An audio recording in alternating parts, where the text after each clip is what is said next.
Mesdames, Messieurs, bonsoir. Merci beaucoup d'être très nombreux à regarder les vidéos que je partage régulièrement sur mes réseaux.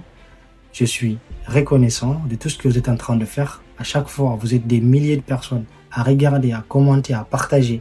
Ça fait énormément plaisir.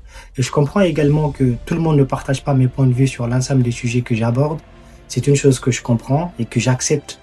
Mais c'est pas pour autant que je dénigre les personnes qui le font. Mais juste, la seule chose que je peux demander aux personnes qui ne sont pas d'accord, c'est d'être un peu plus respectueux dans les commentaires, de montrer leur désaccord tout en étant dans la limite de la responsabilité et de la politesse. Cette vidéo aujourd'hui, c'est pas pour développer un sujet, mais c'est plus particulièrement pour vous promettre une chose.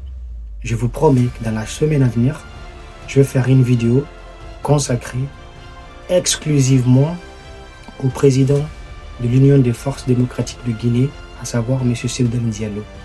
M. Cellou Dalein Diallo est un personnage politique guinéen qui aujourd'hui, avec sa formation politique très à mal, vous avez vu dernièrement, il y a plus de 40 formations politiques qui ont été dissoutes en Guinée. Je vais revenir justement sur cette dissolution. Dans cette vidéo, je reviendrai également sur l'actualité politique en Guinée.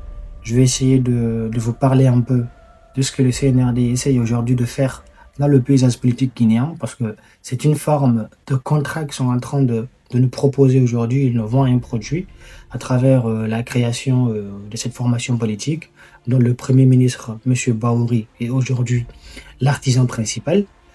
Mais en fait, ce qui est à développer, disons, dans cette attitude du CNRD, c'est que c'est une sorte de duperie qu'ils sont en train de mettre en place. Ils sont en train de nous vendre un projet dans lequel ils estiment qu'on est tous gagnants parce qu'on aura de la sécurité, de la tranquillité, de la protection.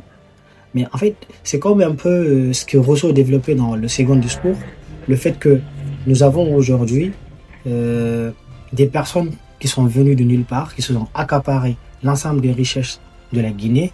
Mais aujourd'hui, pour conserver ces richesses-là, pour ne pas se voir demain expropriés de ce qu'ils ont pris de façon illégale et illégitime, ils sont en train de créer un contrat dans lequel la propriété privée est garantie, sécurisée, pour que personne ne se rebelle un peu. C'est pas un peu si vous comprenez ce que je suis en train de dire. Donc tout ça, je vais revenir là-dessus, je vais expliquer pourquoi ce contrat, il ne remplit pas, disons, les 3 critères de la légitimité, parce que vous savez, il y a la légitimité politique, il y a la légitimité juridique, et également la légitimité morale.